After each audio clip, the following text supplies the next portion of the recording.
Our next speaker is going to present from a different angle. She is our very own senior reporter of the Chronicle of Higher Education, Karin Fischer. You probably know her name very well because she writes reports of international agencies, international students, and many others. So she covers the business of international education and the globalization of higher education, including competition for foreign students, activities by American colleges overseas, policies and programs that affect the international activities of American colleges, and the internationalization of the college experience. Karin joined the Chronicle in 2005, a decade ago, to write about U.S. higher education politics and policy.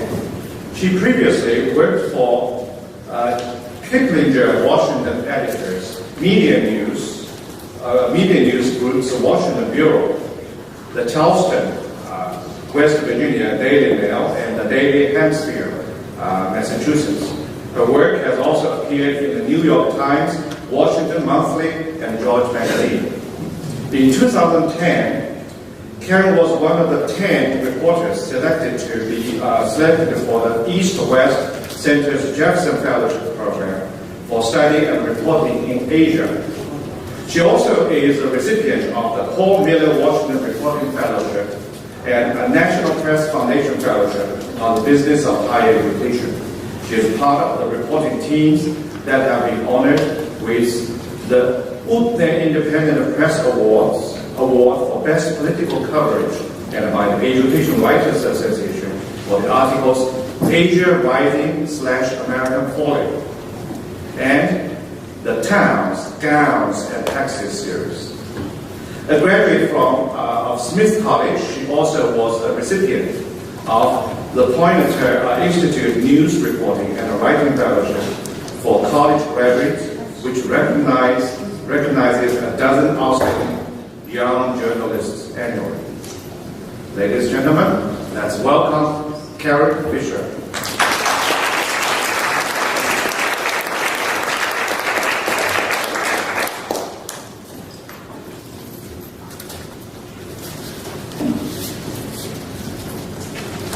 Thank you, June, for the introduction. As June said, I'm the international reporter at the Chronicle, but I sometimes joke that I'm the Chinese student reporter because I came on this beat about 9 years ago. And that really was, I mean, the timing, I didn't realize it then, but the timing was really auspicious because my experience covering international issues really very much dovetails with and matches up with the explosion of Chinese students on American college campuses. A decade ago, we had only about 68,000 Chinese students. Most of them were graduate students, more than 2/3. China wasn't even our largest source of international students. That point was still India. As Darla said, now 1 in every 3 students is from China, or 1 in 3 of our international students is from China.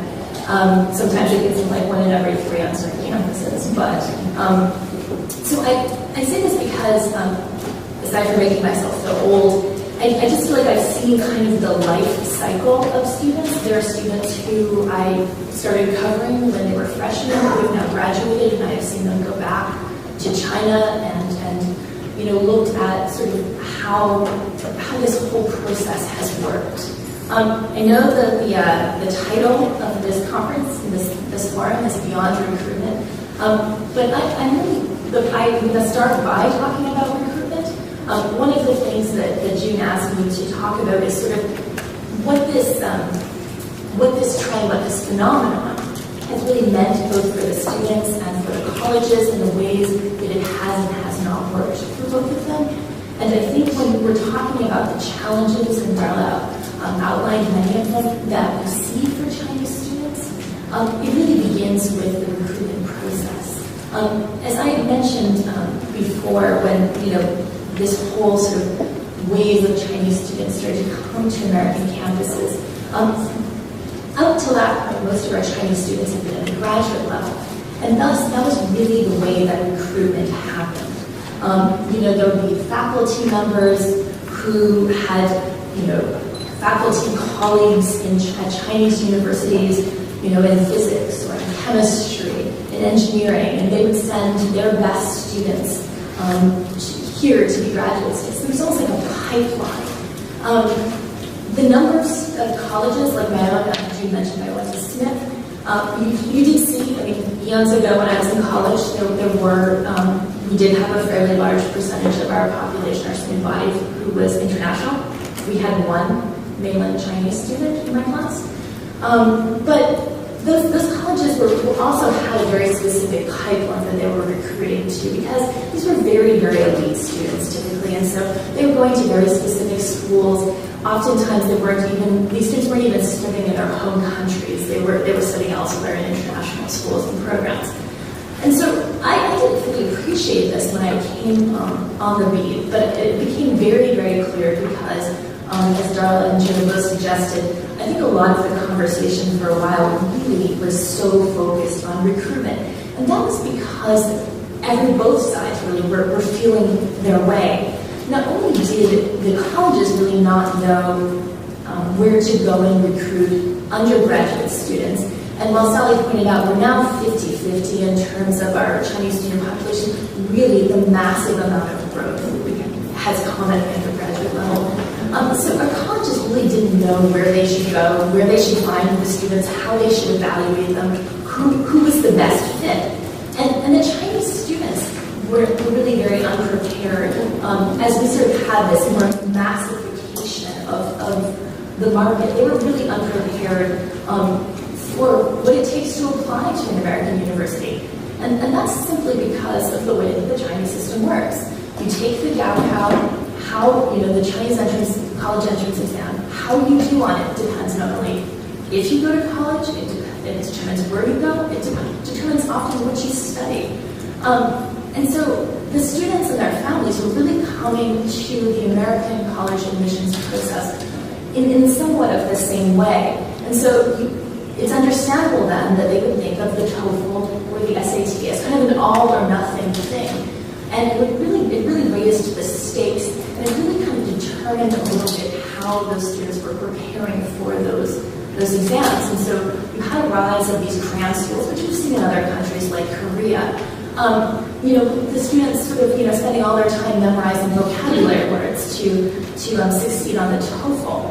Well, that's great, but it didn't really serve American colleges very well, because really, when they looked at those TOEFL scores, they weren't really seeing, this is how well the students were to do in an American college classroom. Really, what it was saying is, this is how well a student can study for an English exam. And what you saw, which also makes, I think, in some ways a lot of sense, is Darla said the commercialization of the admissions process.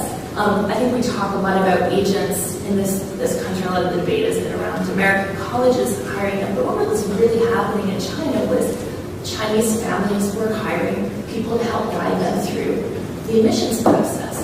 Some of these people are very, very good and really kind of did a service to the students, and some of them were did not do ethically very appropriate things. So they were doing, things like forging transcripts and writing students' essays. And so when American colleges, and I think this is less of an acute problem now than it had been before, but for a time when American colleges were getting these students on campus, they really didn't know who they were getting. So who showed up wasn't necessarily what was reflected in the application in their admissions decisions. And this matters, of course, because it affects the things that Darla was talking about in the college classroom. I do think, in the same way that American colleges had this sort of graduate student pipeline now, in sort of previous generation, I think you see more of a more established pipeline now, where you have American colleges having more established relationships with high schools. We've also seen a huge explosion in the Chinese secondary education system of high schools that specifically prepare students to come and study in the United States or in Canada or in Britain or Australia. So the colleges know more where to go. They have a better sense of ways to evaluate the students. They're sending more people overseas to recruit the students.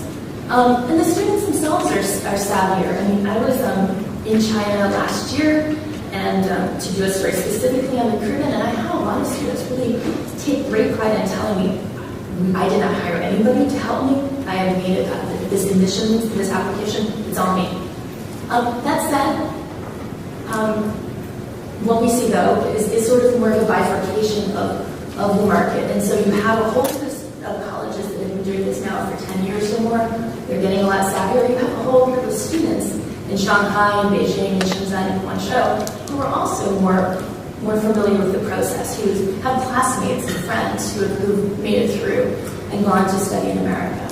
But then we're seeing the rise in China of second and third tier cities. Cities that aren't as westernized and who don't have some of the same programs are a little bit off the beaten trail for American colleges. They're getting in the mix, they're sending their students. And we're seeing a lot more colleges send or want to recruit rather students from overseas. Maybe it's because they have realized the importance of diversity and the importance of having international students on their campus. Maybe it's because they need to make their budgets work. I think it's a little bit of both probably. But you have colleges that never had recruited international students, not even on the graduate level, suddenly showing up in China and not knowing where to go. And so that's just to say that I think the recruitment puzzle has become a little less acute, that problem, but it still exists, and it's kind of, like fresh players in the field having challenges. So that's the first piece of the life cycle of the Chinese student, right? Getting them here. Then they're on your campus.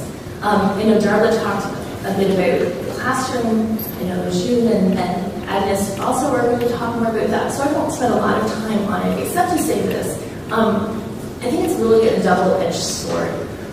One thing I think that's been great is for faculty members, because of the numbers of Chinese students in their classrooms and international students in general, I think there has been a growing awareness of the particular issues that these students may face. And so a decade ago, it might be easy for a faculty member just to think that the student just was stupid and not getting the material. And I think now when I talk to faculty members, they have a much greater appreciation of the different learning styles, that they're coming from a lecture-centered classroom, a teacher-centered classroom, that they may not be familiar with working in groups or critical thinking, and doing some of the things that Darla suggested to try to address that. On the other hand, I think it also can lead to generalizing, to just say, oh, well, the Chinese students, they plagiarize, or they don't work well in groups, so they don't speak up. And so I think it works both ways. But I want to spend a little bit more time talking about what happens outside of the classroom, because quite honestly, although professors, faculty members certainly are, as individuals, spend a lot of time with Chinese students, most students' time is actually spent outside of the classroom. And I'm going to argue that the problems are perhaps even a little bit more hard to manage there. Because although I have heard an occasional faculty member grumble to me, well, they came to study here in America, so they should follow my rules, and I'm not going to change anything I do to accommodate my Chinese students. I think most students, or most faculty members rather, are well-intentioned. They really want to do the things that will help their Chinese students, all their students, succeed in the classroom. The challenge outside of the classroom is there isn't any one group who is responsible for international students and who is intervening. As Darla pointed out, the international office, because it's got international in its name, sometimes can sort of be assumed to be dealing with all these things. It is not necessarily the case. And I'll talk in a minute about the different sort of players and partners in this, but let me just tell you about sort of the average Chinese student who is on our campuses today. When she arrives here, she probably arrives at a large research university, because we know that even our undergraduates from China tend to go gravitate towards research universities. They have brand ID, they do well in the rankings, they're familiar to brand-conscious Chinese families. She probably is coming a week, 2 weeks, maybe more, before classes start because she's going to go through international admissions, or international orientation. I think that we see a lot more universities invest in international orientations, and there's many ways in which these are great things. Not only is it a time for colleges to do all the paperwork and the visa processing that they have to do with international students, but it gives the students time to acclimate to college, to get over their jet lag, and it gives the colleges time to give sort of programming that is more specific to an international audience, to talk about things like plagiarism, to talk about what's expected in an American classroom, for example. The challenge of this is, if you think about it, it's a week or two before any Americans show up. And it's a critical time for these students. They make their friends, they form their peer networks, they are navigating things and the first challenges and problems they have, where do I go to buy sheets? How do I get a cell phone that's going to work in the United States? And the people that they are with, who they are turning to, who become their support network, and often their friends, their best and closest friends, they all look like them. And many campuses, not only are they all international, but most of them are Chinese. And so by the time the Americans even show up on campus, they already have these qualities. So this is a really, really big hurdle to overcome. Colleges are trying to do something really good for the students, to accommodate them, to help them acculturate, and it ends up having this other effect. I think somebody mentioned English Language Institutes. As I said, sometimes we are having students come to this country and they need a little extra help to sort of be able to succeed and to speak in a work in a college classroom. I mean, any of us who have tried to be in a college classroom in a different language knows that it's one thing. Like, I can carry on a great conversation with you in French, but when I went to study in Paris as an undergraduate, suddenly I had to talk about great literature in French. And science, it was technical terms, it was really difficult.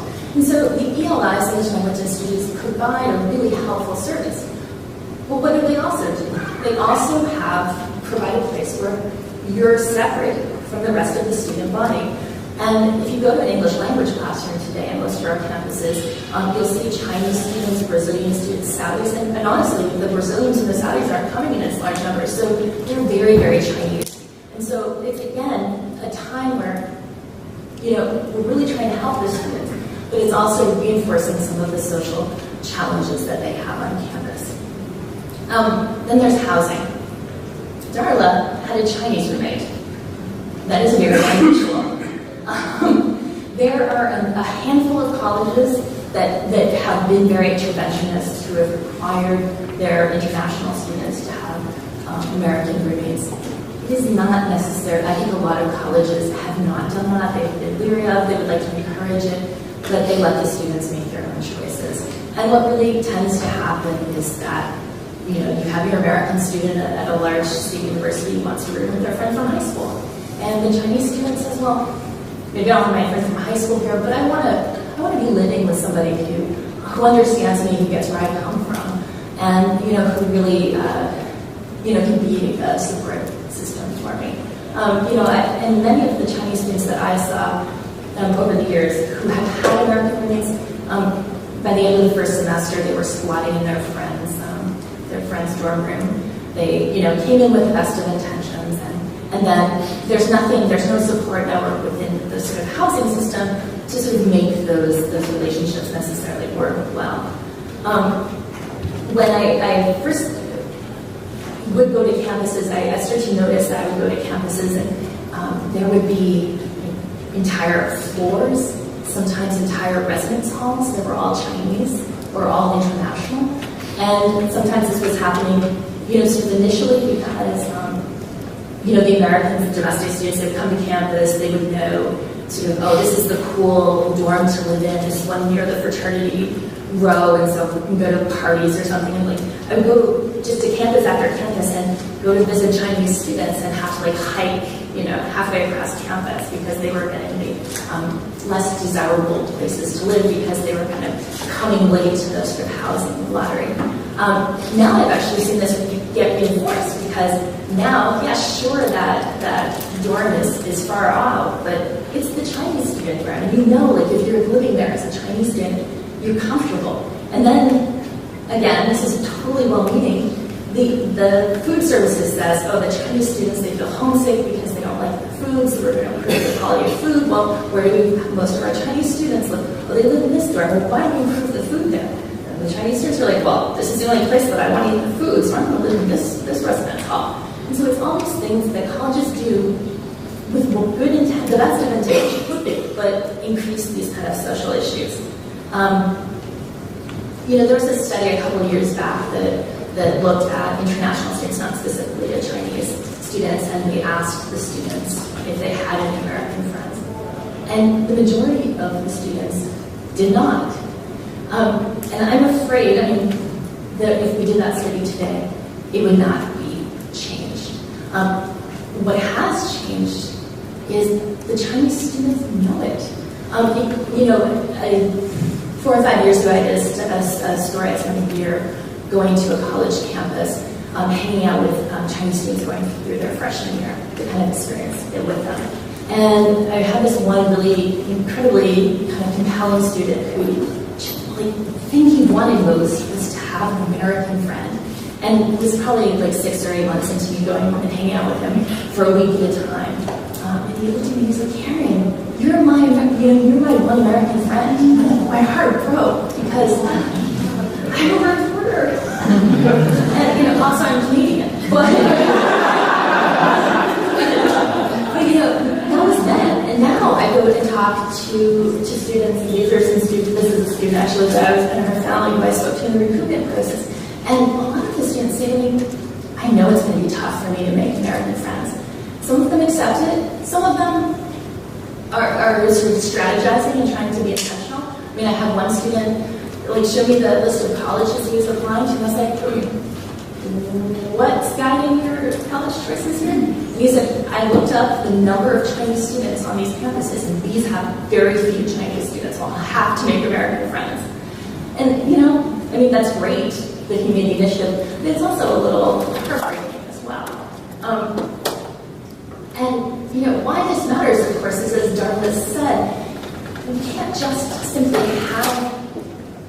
bring in a bunch of Chinese students, as if you add water and presto, internationalization. It doesn't work that way. Just not merely by coming into contact does not give our American students, who we all know are very unlikely to go abroad themselves, doesn't really give them that experience.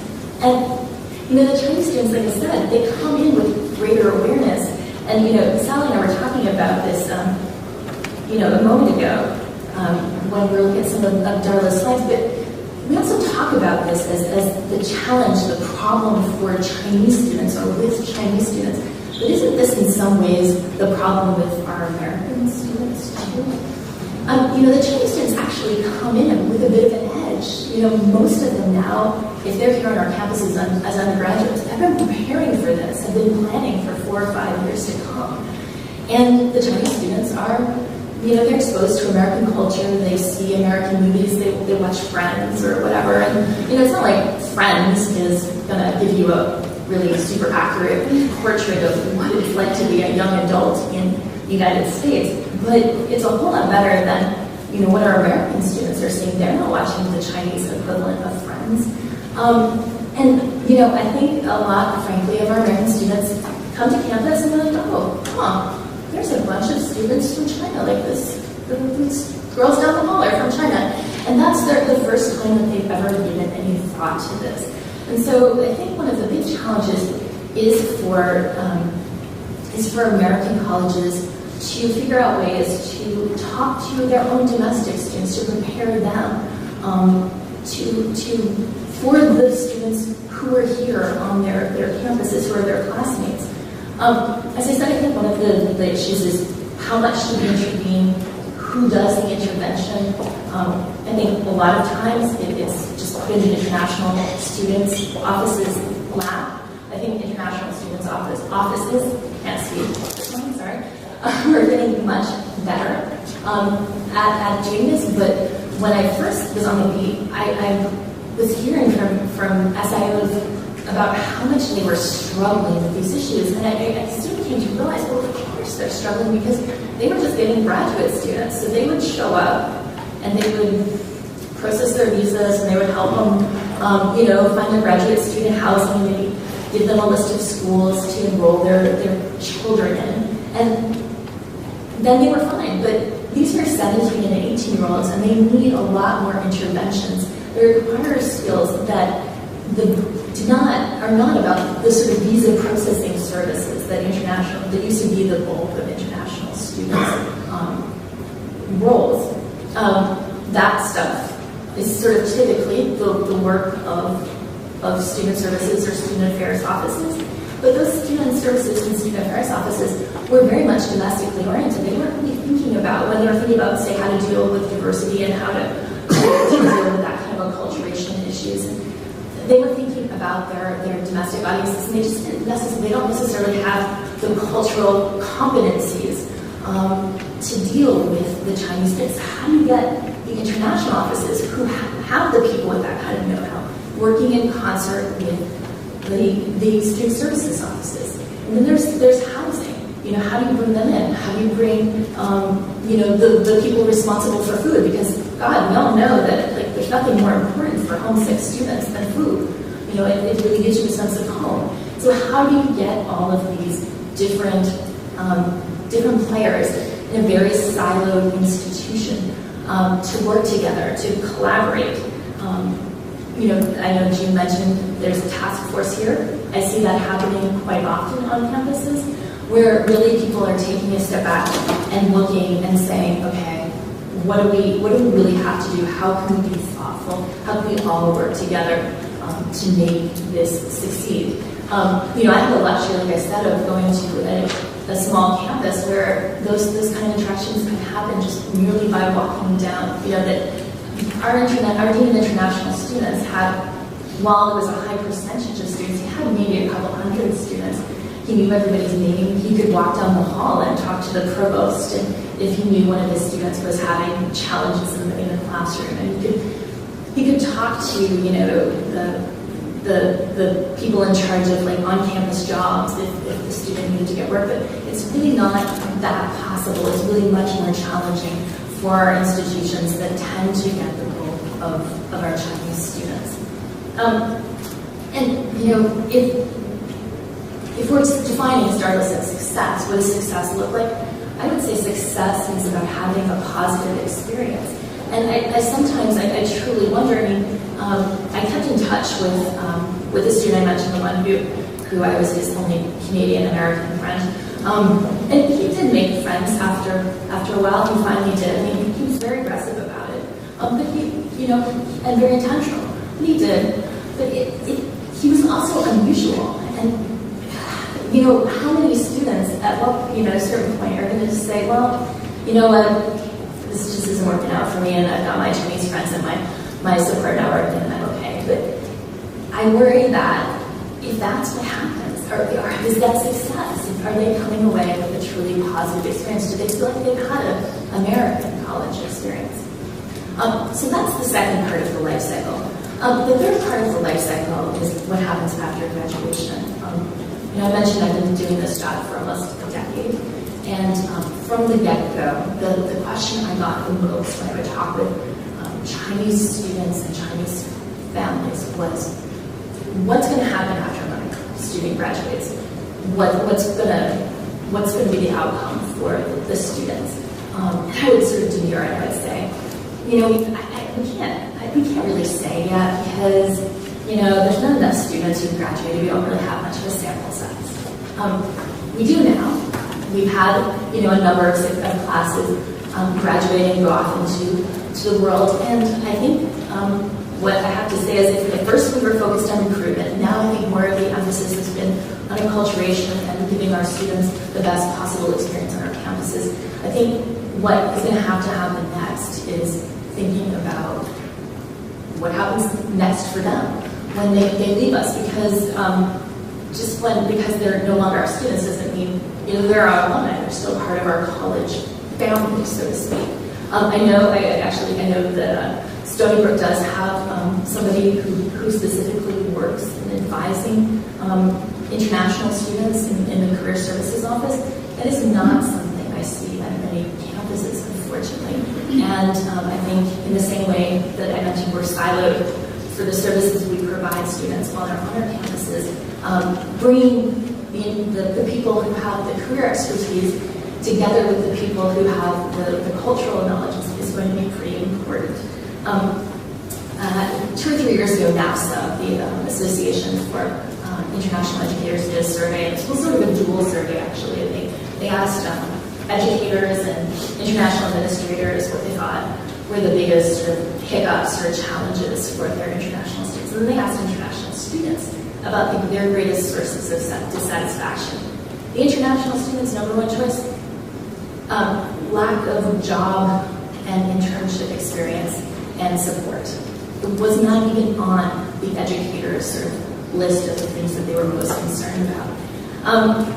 I was not surprised because I've been getting that question for years. And the reason is, certainly some of our international, certainly some of our parents rather send their students here because they, believe in the value of a liberal arts education. And they think that American higher education is the best, is the most highest quality in the world. But they're making a serious investment. They're spending, hundreds and thousands of dollars to send their children here, to prepare to send their children here. And they have very pragmatic reasons for wanting to do that. They want their children, usually their only child, to succeed. They want to secure them with a firm place in the world and give them all the best. They want to know that if they come back to China, where there's, the average college graduating class now is 7 million students. They want their child to stand out from those other 7 million applicants for jobs. Or they want their children to stay here in America, and they want them to have a life here. That's really challenging. Let me talk about the first one, the going back issue first, because frankly, that's really what's going to happen to most of our students. The way visas work, we can talk about that later if you want, but most of them cannot stay here. They're going to have to go back and find jobs in China. And as I said, I think there hasn't been enough attention on our campuses about how to help these students for jobs in China, not Chicago, kind of thing. I was talking with an advisor in a large business program, and a program that had a number of graduate programs that were specifically oriented towards international students, and particularly had large Chinese student enrollments. When I talked to him, this guy was just back from having visited for the very first time China. And these weren't new programs. They've been going on for 5 or 6 or 7 years. And he said, Karin, my mind was blown. And he said, I realized that everything I've been telling my students is wrong. I've been preparing them, giving them mock interviews, helping them write their resumes, having them talk about their individual achievements and, their qualities. And I realized, oh my God, they're going to this Confucian culture in which it's completely inappropriate to talk about yourself that way. You seem like a braggart and not a good team player. Who's going to want to employ you? And he said, I made me realize, oh my God, I've got to totally think in a different fashion about this portion of my graduates and advising them. I did a story actually that was published a couple of months ago, focused very specifically on this issue, and I talked with a lot of people who have come into the space. It will not surprise you if you're familiar with China and sort of education, that there's now a business for helping students and employers make connections. Chinese students coming back from America and Chinese employers.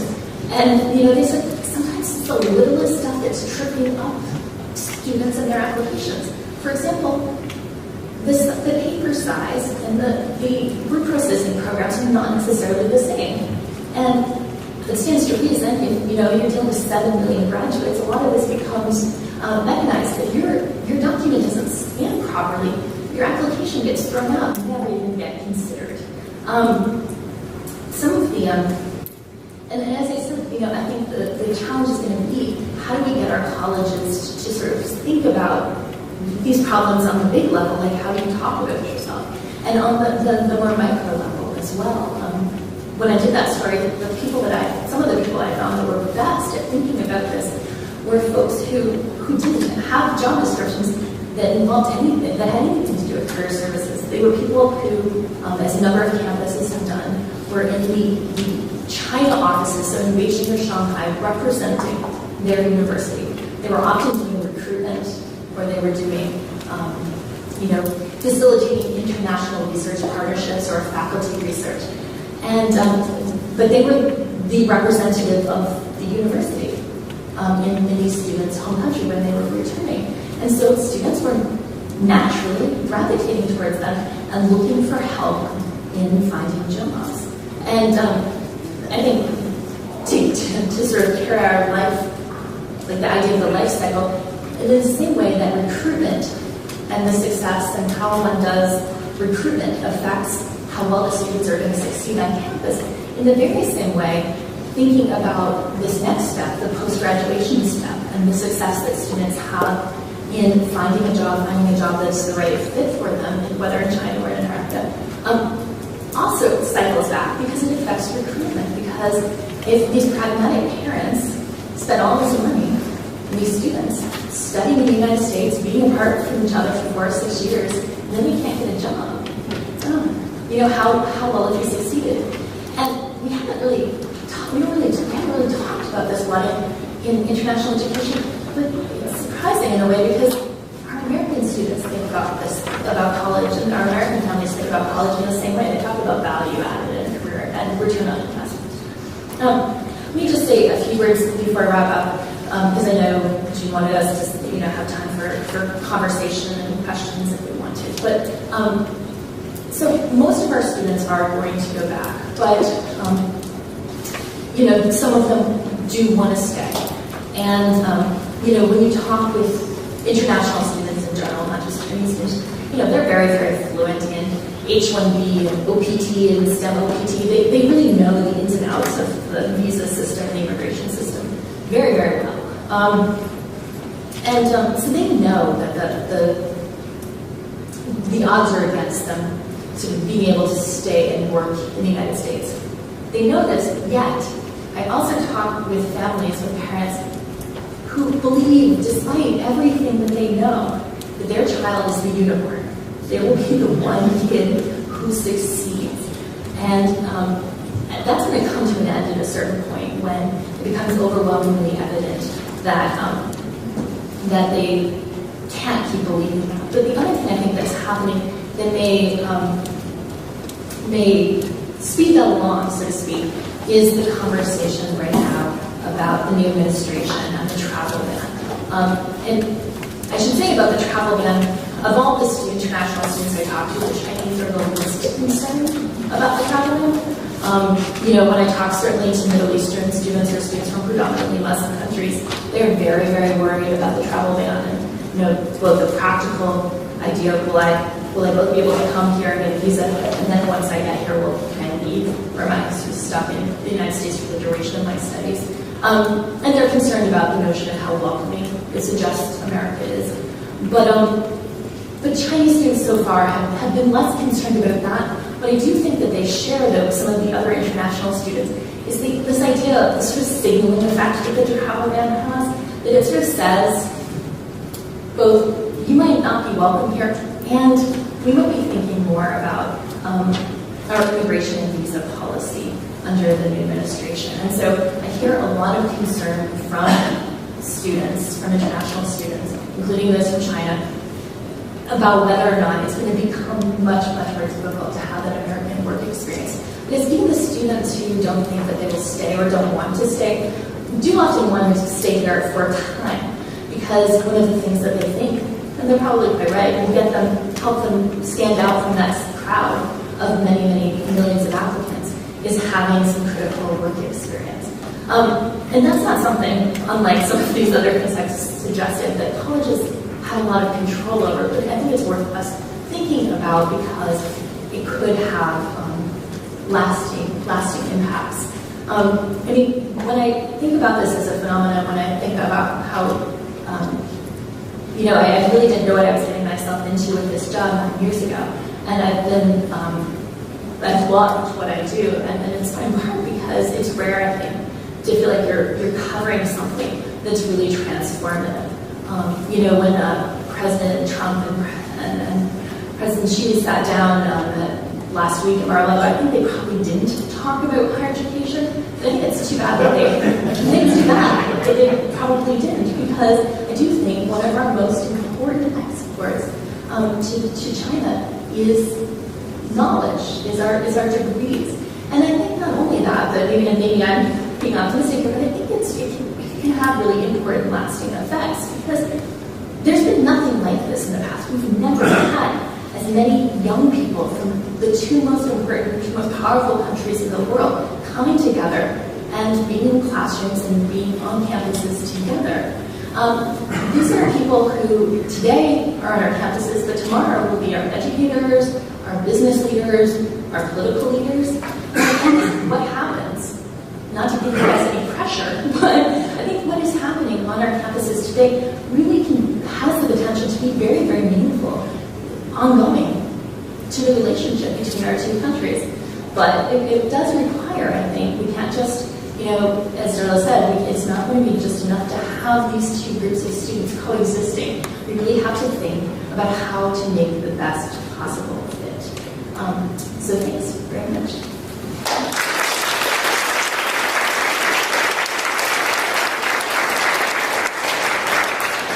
We do have time for a couple of questions.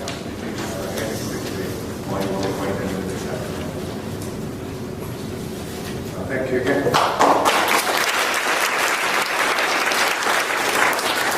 So as a Chinese hearing Karin's talk, I felt yes. So whatever we are doing today, she really hit the point far beyond recruitment. What is the end result? Why do parents invest so much for their children? If they do not get what they wish, if they cannot obtain their ultimate goal, will that slow down the application? Will that shift them to Karin's home country, Canada? Or will they move around? So I think that has a far richer meaning for what we do. So the life cycle certainly brings us new perspective of what we are doing. And at Stony Brook University, we do have a career center. And that career center is working with the Global Affairs Office, looking into the issues of international students. Given the current climate, what opportunities we can provide them while they're still students on campus. Even volunteer job will give them some experience. So I think that this is a very important issue. And I'm so glad that we have had two very powerful presentations this morning. After break, we're going to hear other perspectives. And what are other perspectives? Let's have coffee first. So come back at 11. We're going to start sharp at 11. Thank you very much. So Michelle signaled me that we need a group photo. This is the time. Where? Okay. Let's go outside. Before you have coffee, take a photo first. Okay, all right.